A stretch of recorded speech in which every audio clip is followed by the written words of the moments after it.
Esselamu Aleyküm ve Rahmetullahi ve Berekatuhu. Euzu billahi mineşşeytanirracim. Bismillahirrahmanirrahim. Elhamdülillahi munzilil Kur'an ellezî lâ ye'tîhil bâtilu min beyni yedeyhi ve lâ min halfihi.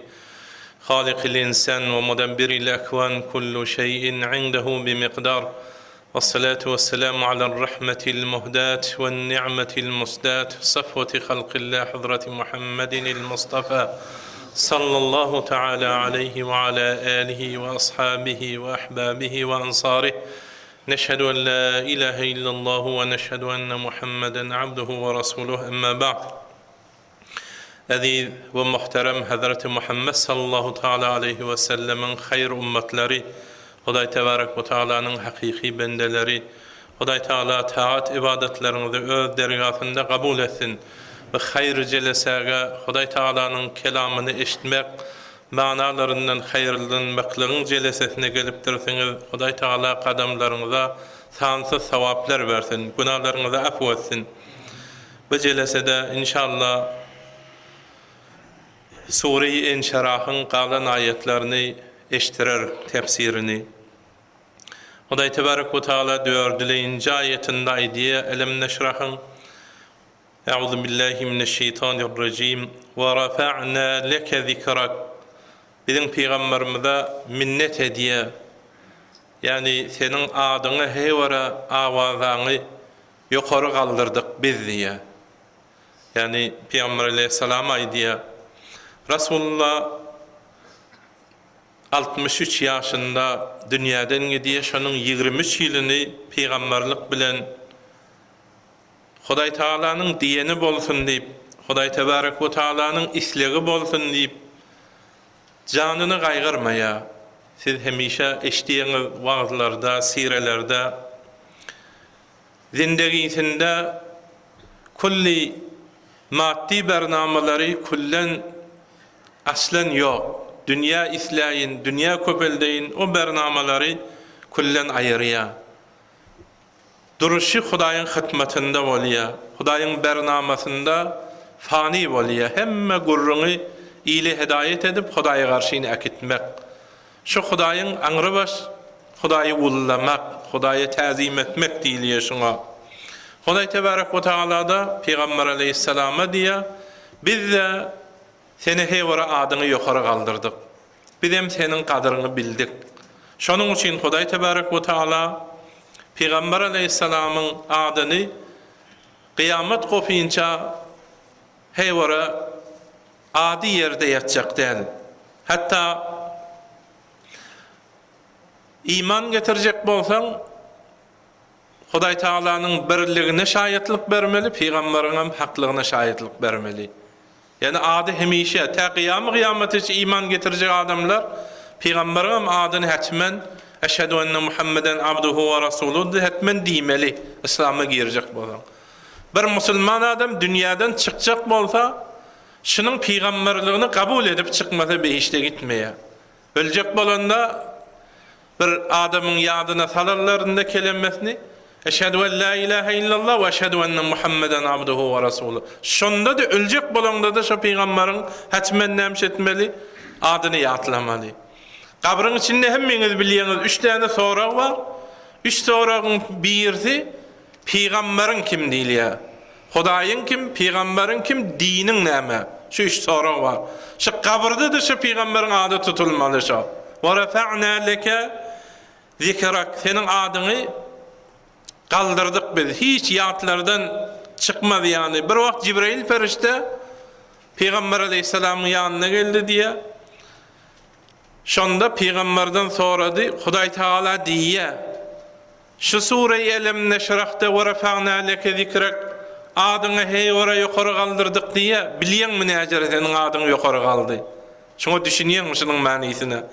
Peygamber aleyhisselam ayette Allahu alem Hudayın özü o bilecektiydi.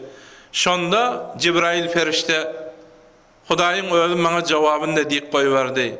İza zukirtu zukirte ma'i. Menin her yerde adım tutulsa senin ama adım tutular kıyamet için deyip şuna aytti hadi. Yani heyvara ulu vururun. Hudayın adı tutulsa peygamberin adı La ilahe illallah Muhammed Resulullah. Eşhedü en la ilahe illallah ve eşhedü enne Muhammeden abduhu ve rasuluh. Eti'ullaha ve eti'ur rasul. Hudaýyň hem diýenlerden, emes araňyzda peýgamberiňiz hem diýenlerden. In kuntum mu'minin. Eger anamňyz bar bolsa diýe. Yani onun hem diýenini etmelipdir Peýgamber aleyhissalam. Men yuti'ur rasul faqad ata'allah. Aşy peýgamberiň diýenini etseňiz men diýenimi etdiňiz diýesiz. Hudaý Teala Sure-i Nisa'da şunu aýdyp berýär. Hatta Rasulullah'ın bu kadar galdyrýar. Şu ahirki diýanatyň bunyan guzarışı diye emri nehy edip bilýär. Ma atakumur rasulu fahuzuhu ve ma nahakum anhu fantahu. Şu peýgamberiň getiren zadyny mäkam tutup şunun gaçdýan zadynyň gaçybaň. Şunun özü din. Yani emri nehy ihtiýaraty Peýgamber aleyhissalam Hudaý tebarek ve taala berýär. Ya Peýgambere diye kul in kuntum tuhibbunallaha fattabi'uni yuhibbukumullah. Sen şu adamlara diye eğer Hudaýa gowurýan bolsaňyz meniň ýüzüme düşübeň. Şu Peýgamberiň ýüzüne düşsen şu Hudaýy gowurdygyň çykýar şo. Yani şehatde Hudaýy gowurmak Peýgamberiň ýüzüne düşmek ma'rifi bolup Kur'anda gelýär Ali Imran'yň 31-nji aýetinde. Hatta Bahadry galdyrýar. Peýgambere gol berseňiz, şu diniňde mäkam duraryn diýseňiz, ay Hudaýa gol berdiňiz. Fargatmy, innellezine yubayi'unaka innema yubayi'unallah. Ay sana elini berip, ay Muhammed peýgamber sen peýgamberligiňe inandyp seniň ýygyňda duraryn diýip gowly taahhud berse, tamam Hudaýa gol berdi. Yedullahi fawqa eydihim. Hudaýyň hem eli kudret eli şolan eliniň üstünde bolar diye. Hatta Hudaýyň mübarek kelamynda Peýgamberiň abraýy bilen Hudaýyň abraýyny bir ýerde getirýär. Velillahil izzetu ve li rasulih. Abraýy Hudaýyň gydyr, peýgamberiň gydyr diýip şiýre garyk getirýär. Hatta öz rezaýatyny, razy boljaklygyny peýgamberiň razyçylygy bilen garyk getirýär. Wallahu ve rasuluhu ahaqqu an yurzuh. Sure-i Tawba'nın 62-nji aýetinde. Hudaý bilen peýgamberi razy etmeliğinin enki haklı taşodur diye. Başka bärki zatlar Hudaý peýgamberiň tersine bolan zatlar razy etjek bolup ýermen. Hudaý peýgamber şaýistir. Yani hem Hudaý hem peýgamber bir ýerde gelýär. Hatta dine çağırylanda ya eyyuhellezine amenu istajibu lillahi ve lirrasul. Hudaý peýgamberiň çağırlygyna jogap beriň diýip, yani Hudaý tebarek we taala şunuň üçin Peýgamber aleyhissalamyň ulakan şairi Hassan bin Sabit Ensari aýdýar. Ve şaqqalahu min ismihi liyujillahu fazul arşi mahmudun ve hada Muhammed. Ayşi öz adından dağda şuna ad çıkardı diýişi Muhammed sallallahu aleyhi ve sellem. Hudaýyň öz adından öz adyny meňleşerek ad goýdy. Arşyna ýetse Hudaýa Mahmud diýilýär, öwlendigi. Muňa da Muhammed diýilýär. Ady da meňleşerek Hudaýyň adynda şygadry ululady diýip şundan ýokary makam yok. Aziz musulman dogallar, wa rafa'na laka zikrak. Yani senin adyny heýwara ýokary, hatta adyny tutanda salawat aýdýar. Biz dädemiň adyny tutanda salawat aýtmaýar. Behterin gowuran adamyň adyny tutanda salawat aýtmaýar. Şunyň ady Mumtaz. Allah'ın adyny tutanda Celle Celaluhu diýer. Peýgamberiň adyny tutanda salawatyň bir sigatyny aýdýar. Sallallahu taala aleyhi we sellem diýer. Ya uzagrak salawatlary aýdýar. Ettehiyatyda da şunyň adyny goşýar. Allahumme salli ala Muhammed diýer. Allahumme salli ala seyyidina Muhammed diýer. Ettehiyatyda salawat okamyzda ya teşehhüdün ettehiyatyň özünde de bar. Peýgamber aleyhissalamyň ady gelýär. Her dünýäni oldurup ýagşy iş etseň hem peýdasy ýok. Ahir demde şunyň peýgamberligini kabul etmen dünýäden çyksaň. Ýeriň her wejebinde 2 rekat namaz okuda çık. Ahir demde şeytan azdyryp şuň peýgamberligini men kabul etmeýän, bu da men ýanyň adam diýdiň, bolmady ýok. Onu Huda hemmesini biderek edip koy veriyor. Ve rafa'na leke zikrak. Kıyamette bir maqam işine beriyor Hudaý Teala, maqam-ı Mahmud diye. Hatta kafir musulmana şeyde yüz vurup Hudaýa Ay Hudaý şular gargap oturma, indi kabirden galdy. Bir hasaba çek, näme etsen edersiň, cehenneme saljaňy cehenneme sal. Beýişde saljaňy beýişde sal. Şefaat-ı uzma diye iştendirsiňiz. Makam Mahmud diye. Şunu bizim peýgamberimize berilipdir. Adamın ýanynda barjakly Hazreti Adam, Hazreti Nuh, Hazreti İsa, Hazreti ýok ola Hudaýa yüz gurma, yüzümüz ýok diýjek. Ama şu peýgamber şöyle bir himmeti var, şöyle kalıp Hudaýa yüz vuracak. Hudaý biler bir hormat edip koyma. Şonda kafire de hayır yetecek şunun.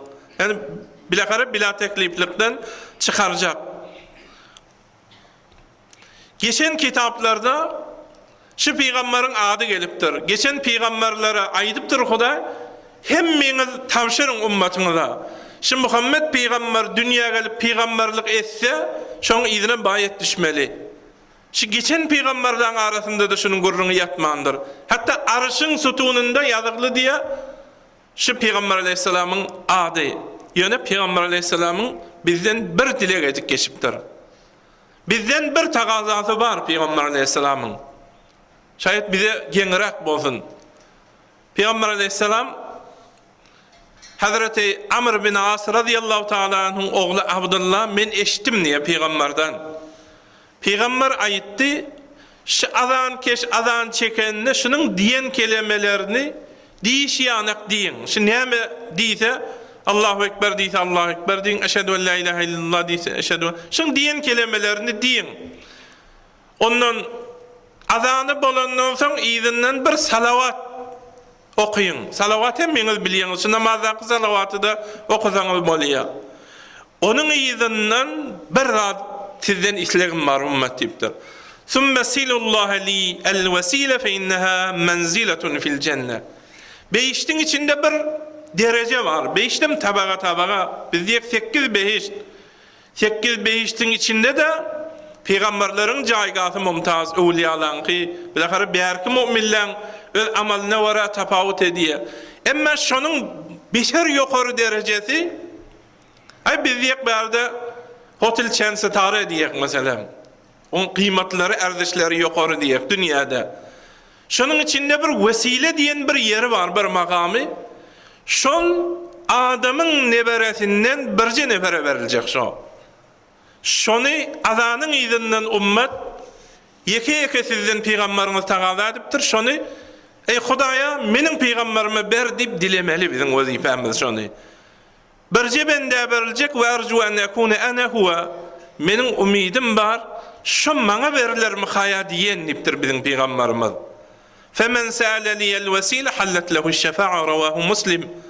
Bir hudamdan ha biz azanından son dua edemizde Peygamber Aleyhisselam'a Allahümme Rabbi hadihi da'vati tamme ey bar Hudaýa şu kamil namazı çakılığın daveti bolan perverdigarım ve salatul kaime şu okulacak namazın eyesi bolan Hudaýym Ati Muhammeden il vesile menin peygamberim Muhammed sallallahu aleyhi ve selleme şu beýişdäki vesile diyen derejäňiz şoňa berha vel fazile şu faziletli vesilany bizim peygamberimize berha ve ba'athu maqaman mahmudan allazi wa'adta qabirden galamyzda da kafir musulmana basym hasap etdirmeden çöreýin yüz vuracaktır şol makamdan meb'us ettirdi peygamberimiz diýip her kim dilese hallet lehu şefaati yevmel kıyame ravahul Buhari.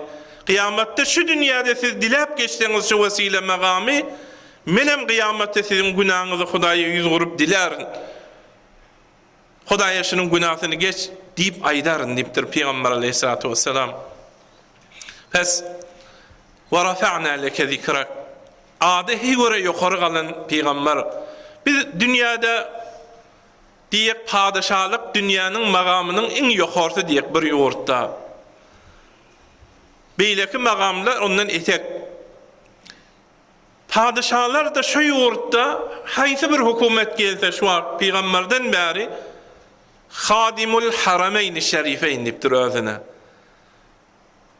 Yani peygamberin harami bilen Mekke'nin haramının hizmetkari dipdir özüne.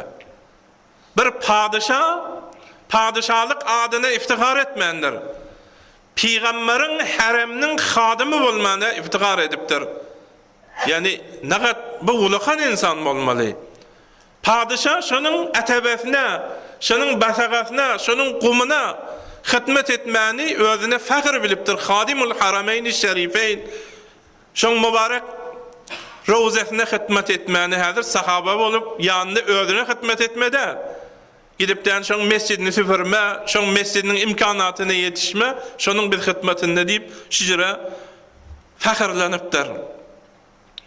Bes ol insani ki şonuň bargasyna hizmet etmäne padişahlar iftihar edýän bolsa, o näjere insan bolmaly. Wa rafa'na leke zikrak. Tulu tarihta näjere nebi sendeler, näjere padişahlar, vezirler şonuň merkadynyň garşysynda gidip aglap salam berip geçen, kıyamatda meniň hem günahmy Hudaýy dile diýen bir insan.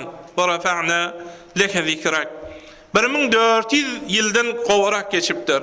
Henizde özüňiz Mekke'ye giden adamlar bilýänler. Şonuň rawzasyna gideninde, şonuň garşysynda durup salam bereninde bedeniň tekan ýe. Ýaşyny saklap bilmeýän ýaşyl gubbany göreninde, o näme onuň eteginde kim ýatyr? Onuň eteginde muhimterin nesli beşer ýatyr, erzişler getiripdir dünýäge.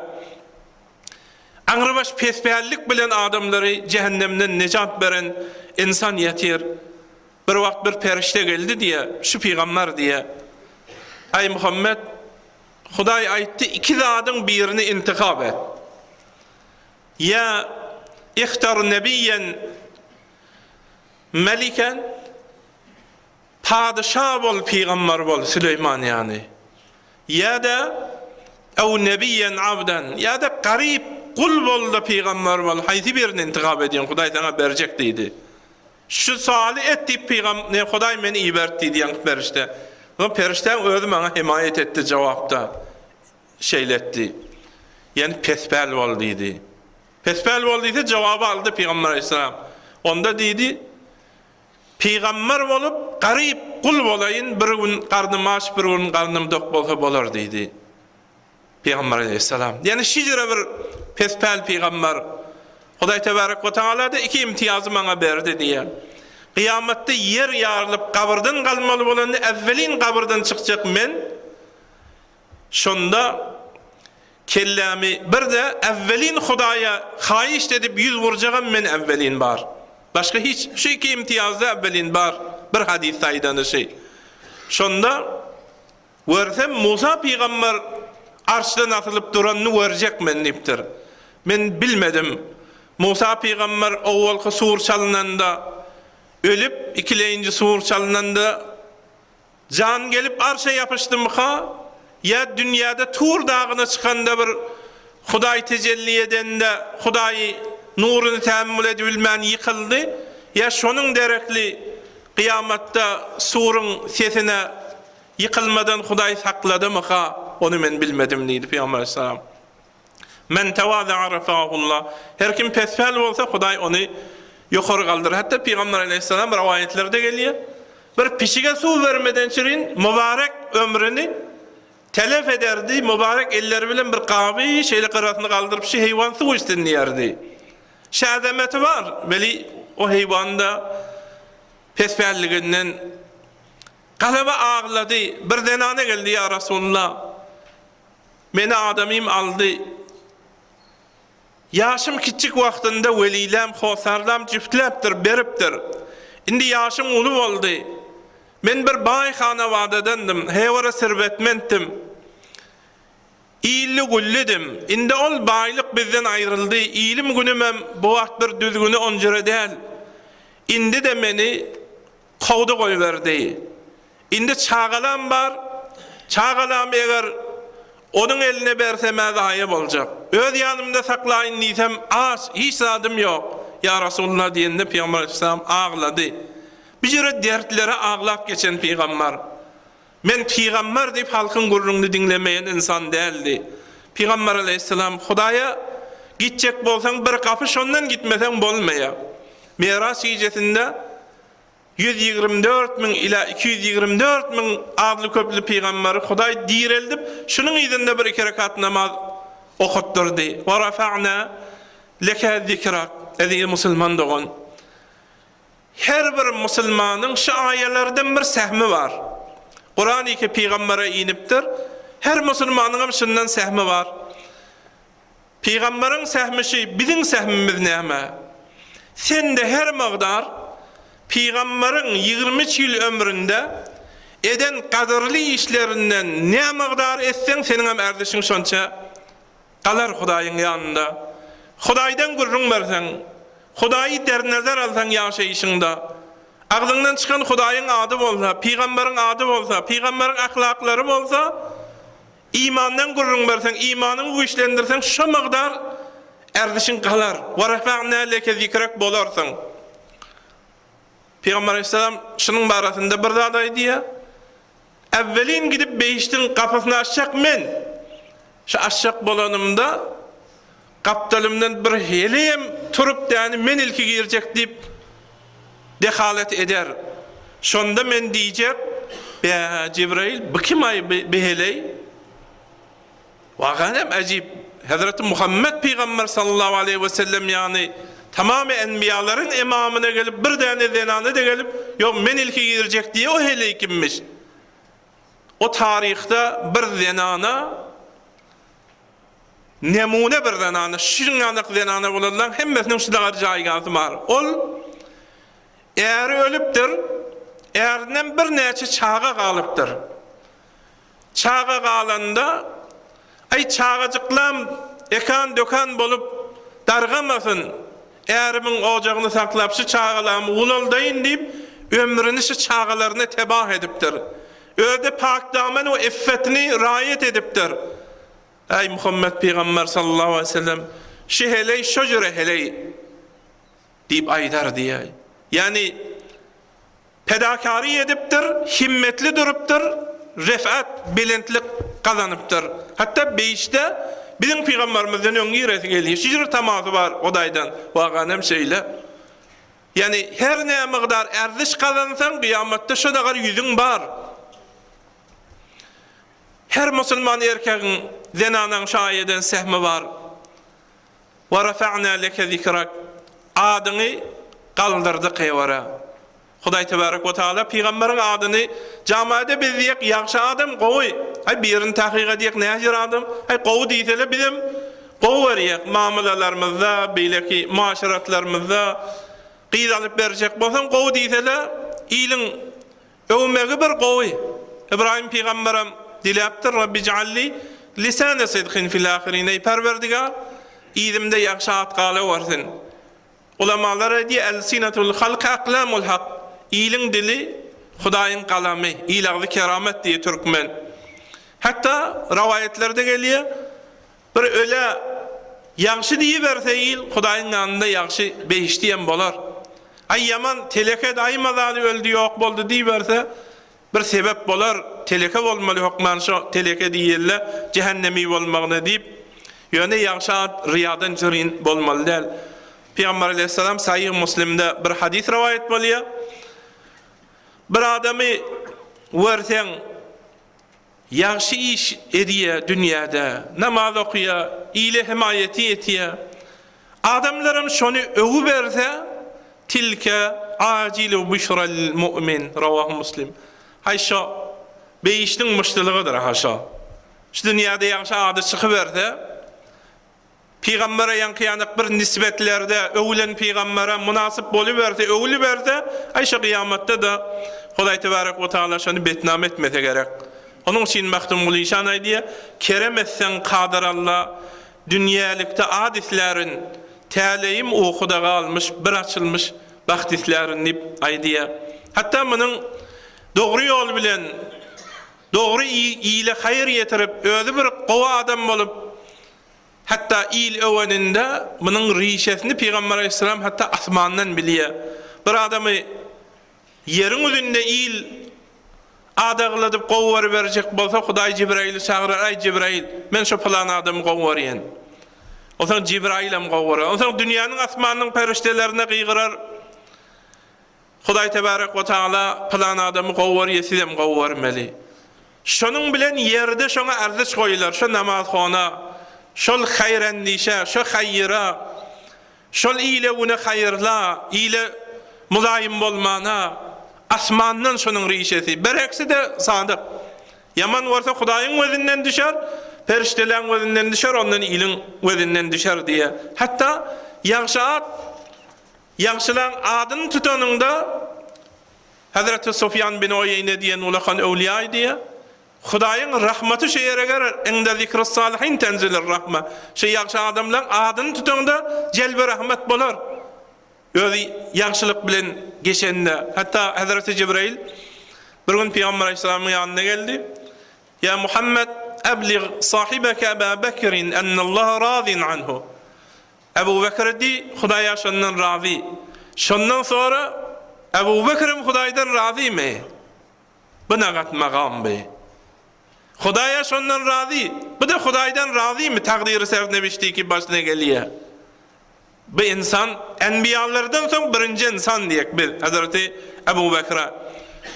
Bundan yukarı näme magam bar belki adi adamlara. İnnellezîne âmenû ve amilus salihat seyec'al lehumur rahmanu idda. İmanın bolsa, dünyada da gül bolsan, gowja işlesen, ameli salih etsen, kullen insanların mehabbetini yürekleri, senin mehabbetin insanların yüreğine Hudaý oklar. Yöne refaatla, magamla mutafawit. Ve rafa'na ba'dahum fawqa ba'd. Peygamberler de derece Hudaý edipdir. Yerfa'ullahu allazîne âmenû vellezîne utul ilme derecat. İmanlı kafirden yukarı. İmanlığın içinde de ilim verilen adam beter yukarı Hudaýyň ýanynda alimi Rabbani bolsa. Tarihte kalan şahsiyetlerimiz var. İmam Azam diýek şu wagt hemmemiz. İmam Azam Peygamberin getiren fiqhinde zähmet çekip at kazanır. Kıyamete şöyle İmam Azam. Hepes şoň bilen münasebet var. Bizek Ebu Mansur Maturidi Türkistan'da var. İtiqadda zähmet çekip ömrünü koydurypdyr. Eýnin Peygamber Aleyhisselam'ın zähmetiniň mesirinde at kazanypdyr. Ölmeýär ol adam. Şah-ı Nakşibend diýek. Özü Bukhara'da dünya adı fakş. Hemme kişi taniye. Adamları sohbetçilikde, tezkiyede, paklemede zähmet çekipdir. Ol adamla aslen ölmeýär. Bizde şejere tefawut etmeýär.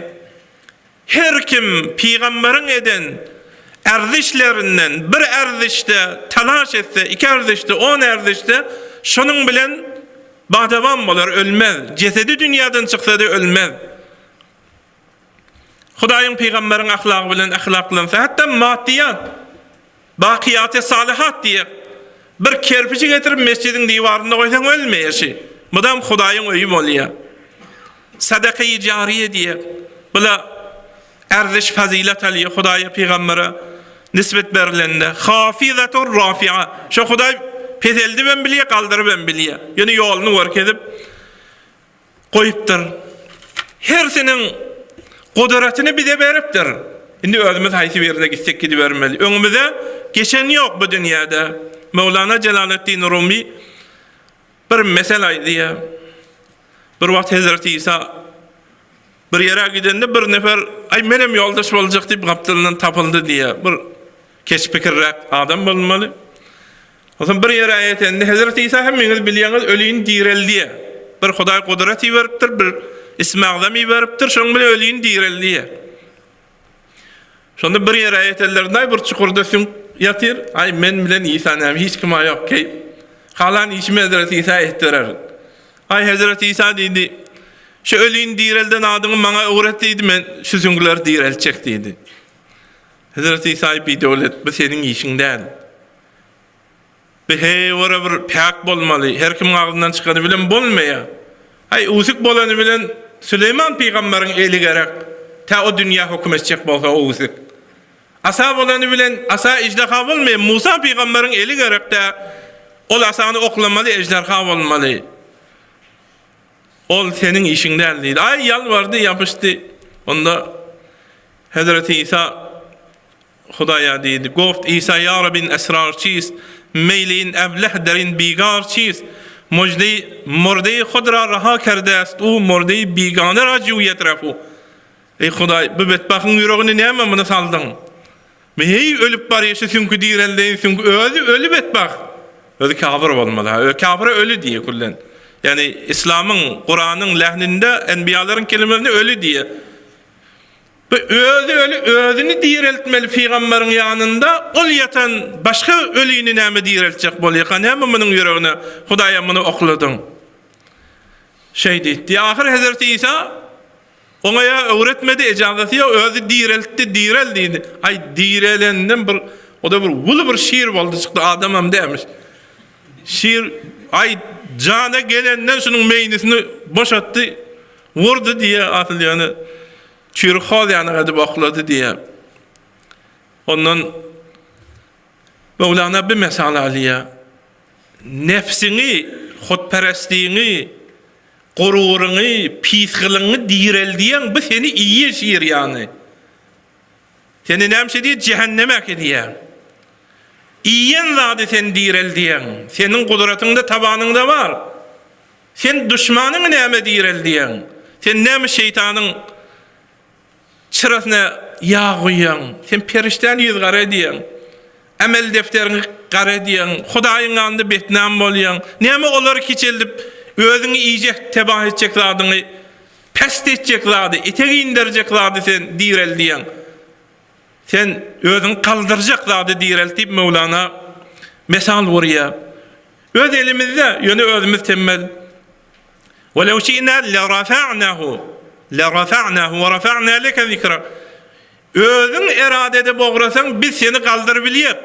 وَلَكِنَّهُ أَخْلَدَ إِلَى الْأَرْضِ وَاتَّبَعَ. Yani özüň zemin gir boldun, hay-hawasyň izine düşdün diýip Hudaý tebarek we taala Rafi'ud derajati zil arş. Yani hey wara ýokary Hudaý. Wa rafa'na laka zikrak neyzi. Rafi'ud derajati zil arş. Yani imkanatdan özümüz istifade etmeyek. Birden bir ýatbutla barýan. Adamla jawabdanegi almadan şerin bir ýatbutla salýarlar. Bu plan padişanyň salany. Bulada wa rafa'na laka zikrak mesirine gitjek bolýarlar. Ýöne ýatbutla yaşayışındaky eden işleň peýamyny öterýär.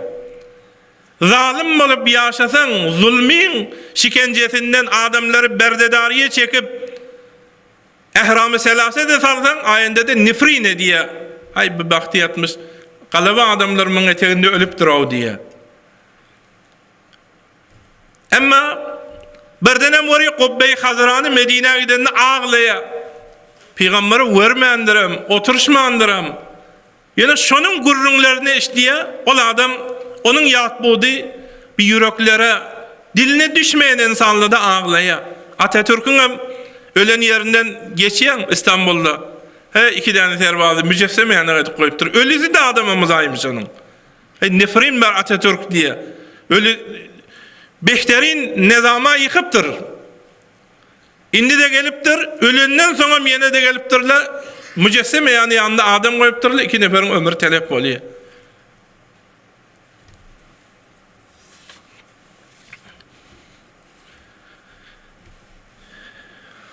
Bazı vakitte de adam hata diye. وَرَفَعْنَا لَكَ ذِكْرَكَ Kaldın mı kadiye yok, kalmandır. Dağlar yerin beyhidir. Defe özün dağ say, defe özün hey yukarı mı kadiye. Kemlik eyle kemal var, mellik etme zaval var. Bir vakt Hasan-ı Basri diyen bir ulakon adamın bir sohbeti yanına gelmeye olmalı. Bir vakt sataşıptır, neyme gelmeyen sen? Ay biz indi yettik senin yanına şagirtlik etmene. İhtiyacımızım yok. Neye jere yettin sen hani? Ay biz giyce yatamızda arşın eyvanına yatayan men. Hudaý bilen gepleşip daňaça. Ay şu arşın eyvanına yataňyzda biz fakirde bir yatla var şeyde. Bu ýanky sofa ýanky arşın eyvanına yetýär bir giyce yatanda. Şonda Hasan-ı Basri'nin adyny yatlanda görse, o ýani bu sarabyň içinde o. Hyýal edýär. Adam özüni bilmez, ham hyýal bolar. Bazı wagtda biz wululary bilýek, wa rafa'na laka zikrak, Hudaýyň wululdaryny bilýek. Ýöne diýip kabul emedýek. Haltyna bir hey wara uladym. Amantu billahi wa malaikatihi wa kutubi wa rusuli. Wa rusuliň içinde halt nebi de bar. İman getirýär. Mahtum Gulyşan adyny döneýin diýek. Türkmeniň birinji abraýdan Mahtum Guly. Kur'any türkmene öwren Mahtum Guly dämişi. Dünýäde hemme kişi tarihliň uzaklygynda, dünýäniň giňliginde Mahtum Guly hemme ýere bir ady faş bolan, magbul bolan insan diýip Ay emma biz täşde ordy beş geldi. Demse dik Mahtumul'un başında. Mahtumul'un başında eden zadımız hiç bir tarihte bir musulmana hatta kafir edilen işi değil. Mahtumul asalatın adamı. Mahtumul gayratın adamı. Mahtumul hele erkek katışmanı halamaya. Mahtumul kabra tevhin etmeni halamaya. Biz şu işler edik Mahtumul'un karşısında. Mahtumul'un yakıyak yanıva geçiptir. Cesedim hoşnama, cigerim bir yan. Cesedim hoşnama diyeni fakir güler yüzlü olmalı her kimi, emme cigerim bir yan diye. Cesedim hoşnama, cigerim bir yan. Yüreğim purgamdır, gözlerim giryan. Yüreğim purgamdır, gözlerim giryan, ağlayan. Dilim kuş dillidir, suretim insan. Hay bulbul yanı sayraptır Mahtumul, yazıptır kitabı. Dilim kuş dillidir, suretim insan. Bir yerde öğrendi biz yani adam. Hem zamanım barça cemender bile bile diye. Hem zamanım barça cemender bile. Cemender diye bir hayvan diye, cemender hayvan. Yani şu cemenderle bile men hem zaman kime diye cemender diyeyim. Kabrının başında bir ihtiram yedene diye. Mahtumul'un kadrini ve rafa'na leke zikrek peygamberden sehmalık kalıptır. Garip Türkmenin garip gününde kalıptır ya. Yani hayf biz onun kadrini bilmeyek. Bir çofen eline degse bir almaz. Çakmakdaşı kılar kadrini hiç bilmez. Ha bir almazsam eline degse bir çofen kadrini ne biliyor?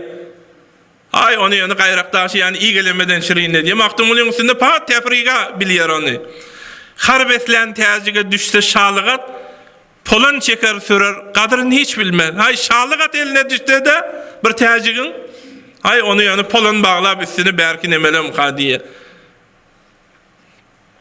Halt nebiyem şecere bir derdimizin birisi. O da asli ziyaret doğru. Hiç tarihte bir mantığı bilin. Hiç tarihte bir adama ihtiram koyulanda yaşayışındaki ihtiram değil, ziddi ihtiram diyen ditkasını gelip başında edilmez. Mahtumul'un ditkasından haram bir işlerin hemmesi şunun bilen ihtiram edilmez. Halit Nebi'nin ditkasından beydilen işler haram. Onun bilen Halit Nebi'ye ihtiram edilmez. Bu bir insanın adam olsa mantığı Müslüman gerektir bunun için. Fe inne ma'al usri yusran, inne ma'al usri yusra. Her sakti bilen ansatlık vardır. Bir tahkik ve bir şek her sakti bilen bir ansatlık vardır. Şu peygambara, şu adı bulup olan peygambara da derdeser icat ettiler. Näme diýip sakti bilen ansatlyk bar diye. Saktlıktan, kıyınçılıktan son ansatlyk bar da mı näme? Yok, Kur'an diye şu saktlygyň özünde ansatlyk bar diye. Ha. Saktlygyň özünde ansatlygyň bezir ekiliye. Tohumi saktylykda ekiliye. Hay birden oryan namaz, mescit, medrese hiç de bilen işi yok. Doktora gidip birden doktor diye derdin bir alaş diye. Ay ondan namide diyorlar kullan. Ondan ahir yıkılıyor ha. Tamam oldu da. Şimdi gitmeli. Ahkamul hakiminin yanına barmalı. Hiç de alaçı vermeli. Nire gitmeli. Şu bir kapıdan girmeli. Şu kapıdan hem çıkmalı. Hudaýyň huzuruna barmalı. Nemşe gitmeli başarayladan ahir yıkılmalı özüne. Yıkılıyor. Ondan yıkılanda çından tövbe diye namazı mescide gelip birden hem Hudaý tebarek ve taala derdine derman bere oýay. Betbak yıkılık geldi bir dileğine de şunun diye beraber dedeyin diye. Şunda şu adamın derdeserdin öz içinde kovuluğun beziri ekiliptir. Badem indi dünyada sorasan ay şu derdin özü bana nıgmat bolup düşe oydu. Teoriyagın nakili be şu merisilik ona rahmat bola oydu. Kıyamatta da hoş olacak. Şu meriz olanına hoş olacak. Doğru her sakti de şicre. Hemişe sakti başımıza gelenine fe inne ma'al usri yusran inne ma'al usri yusran. Şu ayeti biz tekrar etmeli. İze iştedde bikel usru fefekkir fi elem neşrah fe usrun beyni yusreyni iza fekkerteha fefrah. Başına sakti gelende elem neşrah'a fikir edi o. Bir saktiye iki tane ansatlık var deyiptir. Garip bolsan ahir bayarsın. Meriz bolsan ahir qovu bolarsın. Hudaý tebarek we taala bize hiç azap bermeni aşyk değil. Bizi derdesere salmany Hudaý aşyk değil. Ýöne ya bize bir yetibilmedik derecemizi yetirjek, ya özümizde bir gurrun bar, özümüz sipişke oýnaýak, od oýnaýak, bimazaçylyk edýek özümüz. Edep berýär, kulagyndan towlaýar Hudaý tebarek we taala. Bir sefer musibatlar bizi Hudaý bilen sulh etdirýär. Bir adam ulamalar aýdýar, uzak wagt ýankyýana hiç mescit namaz uzatly bilen işi ýokdy diýe, ay goňşy gorym peki famil hemmesi diýdi. Ýok, aslan etmedi. Bir biyalaş derde giriftar boldy. Şonda doktor mu'min adammış, ay indi sen namaz oku diýipdir sen. Namazdan başga sen ýoluň ýok. Şonda namaz okudy, derdinden hem nejat tapdy. Şu adamın etiqadında şu dert rahmet, azap değil. Fe inne ma'al usri yusran, inne ma'al usri yusra. Yani şu azabın, zahiri azabın içinde rahmetin beziri ekilen. Bedeninde, ruhunda, malında, hanabadanda, feki familinda her yerde sakti çeksen şayeti hemişe yadyna sal. Bu ayetin sebebi nuzuli bir mesele Peygamber Aleyhisselam'ın yanında hay bir garip gazar buları yanından ayırır. Böyle bizerek adamla bir kanimadra adam bolsun. At takıptırlar müşrik kafirler. Şonda şayeti inipdir ha. Fe inne ma'al usri yusran, inne ma'al usri yusra. Bir neticesi dünyada, bir neticesi kıyamette sevabını vararsın. Hazreti Ömer aydiye, bir adamın başına bir sakti inse illa ve cealallahu ba'dehu mehraca. Hatmen şu saktiden çıkar. Şu saktiyin içinde hemişe kalmaz. Dime Hudaýa menine hey vara müşkilim olu dime. Müşkiline diye Hudaýym olu. Hiçbir müşkili olu değil. Çünkü Hudaý olu. Müşkiline diye Hudaýym olu. Hudaýa dime müşkil olu. Peygamber Aleyhisselam'ın bazen huzuruna barýan, ya Resulullah bana dilek etsen. Bazen Hudaýa mustaqim dilek ediyen şonda Hudaý tebarek we taala aýdar diye şonda näjire men şoňa rahmet botyaryn ki azap berip otyr derdeser dünýäsi ýok şoňa rahmet diýen diýer. O näjire bi her bir günahı eden bolsa şonuň mugabylynda bir derdeser ijad ederin, şu derdeser bilen şu günahından yuwulup hatta azali etip bir miqdar yuwulmadyk günahı da galy goýsa şonu janyny gynalaryň ta dünýä girişi ýany pak edip çykararyn diýip gowuran adam. Bu gowuran adamda saht ile gelýär. Fe iza faragta fansab. Bir muhim işten boşasan, yine bir muhim işte yada. Musulmanın bir duran iskatı yok. Namazı boşadın, yerinden zikr ayt. Cihattan geldin, yine namaz okuy. Arada tamam oldu, gitti ayda fitrini okuy. Kurbanını okuydun, gitti kurbanını çal. Hemişe bir muhimden boşasan, farık olsan, başka bir muhimme bikar gezme, atılı batılı gezme. Forsanın fin nehar, ve ruhbanın fil leyl. Gündüz at bilen jeňe diýerler, gijede rahiplerde namaz okuyarlar. İmanyny öwrendin, ahkamy öwren. Ahkamyny öwrendin ki tecvid öwren. Ezkarlary öwren. Hudaýyň 99 adyny kim ýatdan bilýär? Biz ýek hemmelady Hudaýdan dilemeli. Bili Hudaý tebarek we taaladan atlaryny Hudaý bir gowuran zadyň adyny bilmese insana aýyp. Dostum diýe, Hudaý dostumyz diýek, bili adyny tekmil hepizden bilmeýär. Mektep daýarat. Ferhengi işler. Tedrisin tamam oldu, Tabistanda yaxşı işler et. Emma bizimki öjere değil. Bir kızgınlardan saktarin oyunları, zatları ediyek. Kulerin eteğinde 2 rekat namazda okumanı kıyın varıyık yok. Feyza feragta fansab yada. Biraz yadavçılık teammül etmeli. Hiç yadamalı değil. Her kim öz ruhiyetini özü gowuli, öz dadyňa özüň yetmeli diýip musulmanlar. Ay dünýäde lisans alýar, fogy lisans alýar. Fogy tahassus alýar, ay professor bolýar. Bula bir haşiýe meselelер, bula da gowy. Yani asli mesirler imani ve amel-i salih mesirleri.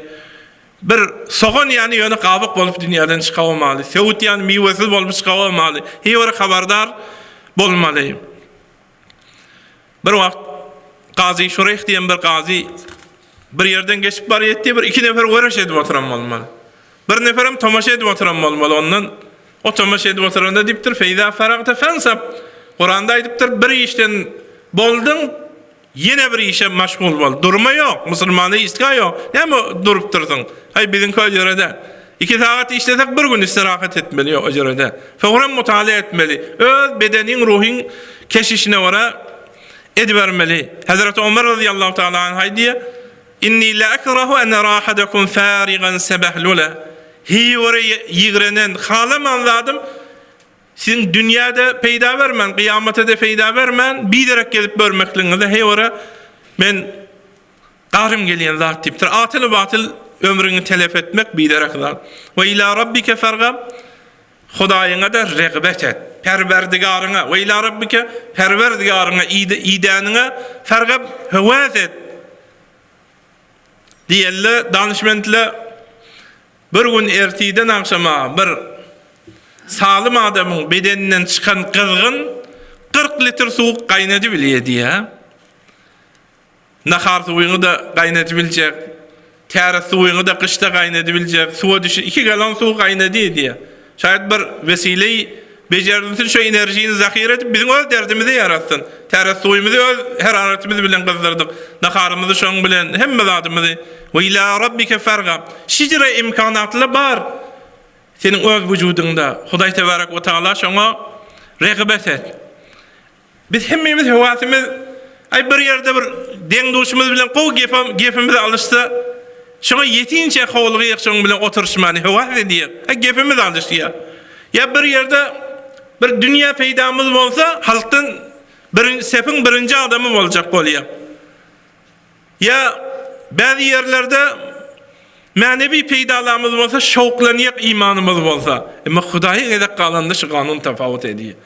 Biz ýa Hudaýyň elini hemme zat Hudaýyň elinde, bunu ahyry noktada diýek. Berden öyle diýek, böyle diýek, ay elimizden gelmey Hudaýym bar diýek özeride. Evvelin bismillahirrahmanirrahim Hudaýda bar. Hemişe Hudaýa alagament bolup durmaly. Ve ila rabbike fargab. Muhakkikler aýdýar şu dünýäniň duruşy behterin zat. Yani şu jere bir nezamment eýämiz bar, wagan hewat etmeli. Bula diýär, şu daň atandan soň tä gün doguýunçaky hawanyň bolup duran nur ýagdaýy, bir jere mustaqim gün degmen ýaktylyk bolup dur. Adam hesabı bolsa, absurda bolsa, angrabaş peýdany adama şu jere adamlara berýäşi diýär. Yani şu kullen dünýäniň özüni bimarsan edip goýupdyr. Yani bimarsana çağırıyor biz gelmeye. Erti namazına tur diye. Tabii mudaba ettiği özünü yok. Ay perdeler çekip o nur değmesin diye onu bilmeyek de biz. O nur absurdegiğine ayırıyor. Hesabına ayırıyor. Ay birbirimize kama çekip yumurtuk. Bir zat diye düşünmeden yumurtuk bilen burnunu deviyor. Onun neçe milyon diyete geliyor. Şimdi tabiyetten özümüz istifade etmeyek. Hudaý koyuptur. Ve ila rabbike fargab perwerdigaryňa regbet et, hewaslendir. Hewasy bir peýdan bar ahry erti namaza alagament bol. Bir peýda bar şonu sana diýipdir ahryny. Bular aýdýar, indi tawsiýe edýärler. Hesap absurdagi tutan adam erti namazyny okuýsun. Izinden şol rowşanaýydan behrement bolup Kur'an okuýsun, zat etsin. Şol hesap absurdagi aýrylmasa näme diýip bular. Şijre tezmini beriye. Onun için vel fecri ve leyalin aşr. Erti bilen qasam içen. Erti bilen. İnne Kur'anel fecri kana meşhuda. Ertirin namazyny perişteler gelýär. Baba perişteler gelýär. Bir öýüňe bir berdiki dosun gelende sen olmaly ýatmaýan. Emma o ki perişte gelýär. Şonuň sen ruhiyeleri bilen, nefesleri bilen sen nefesini garsan sen derdiňe mudaba bolmarsyň be. Ve ila rabbike fargab. Bir sant bedeninde 12 metre asap koyuptur diye. 4 metre damar, kıldamar koyuluptur diye. 1 santimetre yerde şu kadar kudretleri eden Hudaýyň bar. Ne dakik. Ve ila rabbike fargab. Hatta özümüz tanıymayıq. Indi danışmendile diye bir topar kelle ağırların sebebi adam suğu bir kadar kapi içmeye olmalı diye. Öz soğutumuzu bilmeyek. Şayet bedenimizin suğu az bolup kellemiz ağrıyımız. Suğu bir kadar kapi içilmesi de kellesi ağrıya insanın diye. İnsanda koyuptur hemmezadi, akıl veriptir. Tahkikaten ahir yetiye, teyit ediye. Hudaý tebarek we taala din dünýäňizi abad etsin. Hudaý tebarek we taala imany kamil bersin, ameli salih bersin, ahlak pak bersin. Assalamu aleykum ve rahmetullahi ve berekatuh. Bir diş doldurmaň barasynda sual edilipdir. Kän sual edilýänler mahfili fiqide 2 defa jelese goýdular. İkisinde de netije alıp bolmady. Peygamber aleyhisselam o öz tavşyryk giden zady bize halala saýgallap berdim size. Haramı da saýgallap berdim. İçinizde ayet Kur'an bizatlı da bar. Soň birden bir meselele başyňyza gelse, halallygy, haramlygy muşakhas bolmasa, umuri müştebihat diýişeňa bir iştiba goýýar. Geha bir yerden gidiyen, 2 yol var. Ay bir yoldan hem gitsen bolsa bola olmaly. O yoldan hem gitsen bolsa bola olmaly. Yani özüň göňüňe düşerrägi, ihtiýatlyragyny biraz terjih berýän. Bu da mesele şu jere. Dogrulygy näde dogrulygy bir qat'y delil ýok. Qat'y delil ayetde bolsa, hadisde bolsa qat'y delil bolýar. Berde bahslere girende ola gumana bolýar ola. Ola mujtehidin raýy, mujtehid näme diýse, mesuliyetini boyuna alýar, şonuň bilen gidilýär. Onun hükmü bijire yollarda şek şübheden kaçsaňyz gowrak diýip şejere asyl goýulyp gidilipdir Peygamber sallallahu özünden.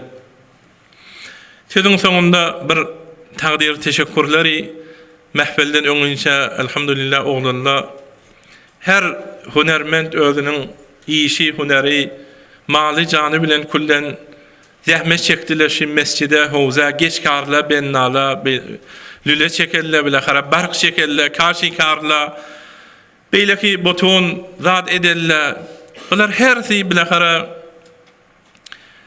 ehli şehre Faragi'nin kullen milletleri bu mahallenin adamları bile hara talebelere zatlara kullen hadamat ettiler bir ette musulman doğullarımız beter yaş oğlunla giyce saat 2 işlen wagtlarida boldy özümüz bilen waranladymyz şunyň sahta sazynda bile hara hemkary etdiler, hewara talaş etdiler. Olara Hudaý tebarek we taala jan saglyk bersin, din dünýäleri abad bolsun. Hudaý tebarek we taala olara yamanlyk ýüzüni görkezmesin, ömürler uzak bolsun, halal rızk olara nesip etsin. Yine de şiirde taqdir teşekkür edesim gelýär. Howzanyň muderrislerinden bana himayetçi boldular. Molla Celali Qollarata, Molla Celaleddin Seccadi Howzanyň muderrisleri zähmet çekdiler. Peygamber aleyhisselamın ummatyna şijere bir talim we taallumda bir de Hacı Abdulgaffar Ahunde Niknahat mollalaryň Arabi Ruz, Arabi muasir kısmetinde gelip haftede bir gün kilas goýdular. Yine de Hacı Maksud Ahun maly jany bilen elhamdülillah gije gündüz ömrüni waqf edip zähmet çekdi we beýleki haýyrla hemme musulman dogullarymdan taqdir teşekkür edýär. Şuny edare etmekde bize hemkary etdiler. Hudaý taala din dünýäňizi abad etsin. Assalamu aleykum ve rahmetullahi ve berekatuh.